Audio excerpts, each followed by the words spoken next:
So magandang hapon mga kababayan. Nandito po tayo ngayon sa Lapu-Lapu, Papag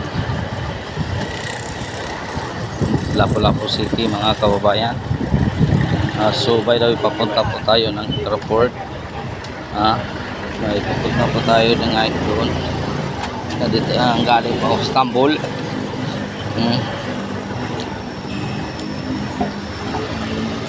Napaka-traffic mga kababayan. Sus, napaka-init ang panahon, napaka-traffic. So by the way mga kababayan, magko-comment po tayo ngayon mga kababayan itong sa budget hearing ni at sa ating pinakamamahal na BP Sara. So ilang araw hindi ako nakapag-download kasi walang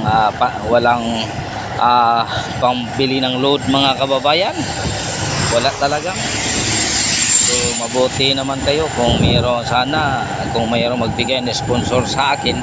So maraming salamat mga kababayan. I-PM nyo lang ako mga kababayan. Wala talagang pang load mga kababayan. Walang pang internet. So hindi pa ako ang ginagawa ko lang mga kababayan, para hulog-hulog piso lang ang ginagawa ko ngayon. Para lang mapaalam sa ating bayan ng ating mga sitwasyon ngayon sa ating lipunan. By the way mga kabayan, kung hindi ka pa na-subscribe sa aking channel, pa-subscribe naman, pa-like and share sa ating video para lang madagdagan ating mga subscriber mga kababayan. So by the way mga kababayan, ito so siguro ngayon mga kababayan, second round na. Paulit-ulit pa rin ang mga katanungan tungkol sa confidential fund. Itong mga Congress parang grade 1, mabuti pa yung grade 1 nakaintindi na ang laman ng budget ay 2025, hindi 2022. Tapos wala namang confidential fund na hinihingi ng Office of the President, di ba? Simple kung ang katanungan pinadala siya ng notice invitation for budget sa Office of the Vice President, ang nakalagay doon is 2025 budget. So ang mga congressman nagtatanong budget sa pagka-mayor, confidential fund hanggang naging Vice President. Sinuplak siya ni dating Pangulong Gloria Macapagal Arroyo mga kababayan. Ang ating tinalatalakay natin ngayon is 2025 budget. Hindi makaintindi itong mga congressman.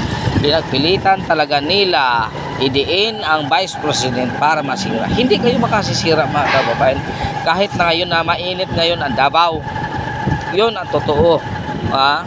Hindi mo kayang sirain ang kredibilidad ng aming Vice President.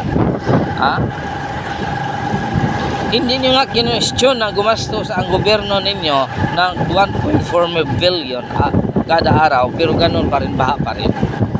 Tapos questionin ninyo ang budget sa Office of the Vice President. Ano ba kayo? Palagi na ba lang kayong tama?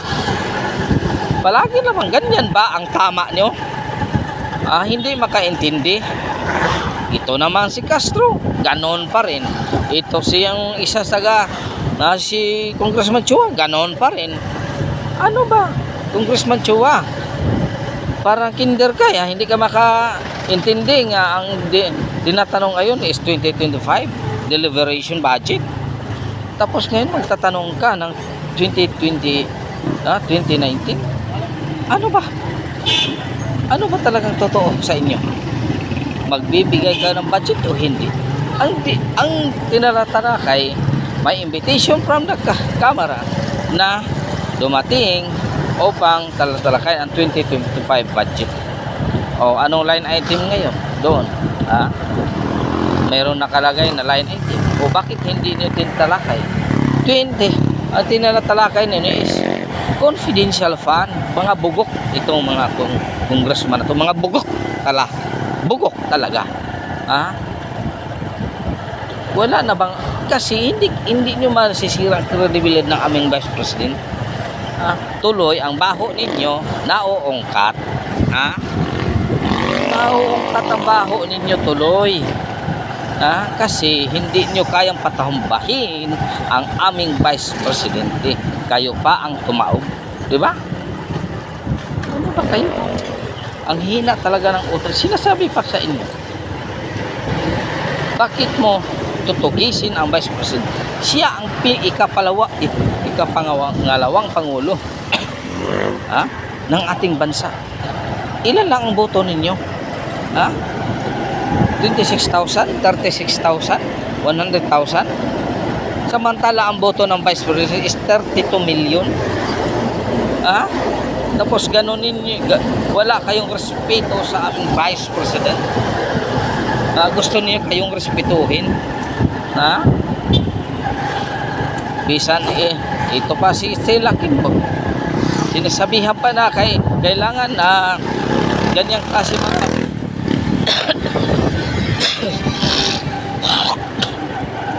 katanungan kahit out of order, hindi pa rin sinusupla.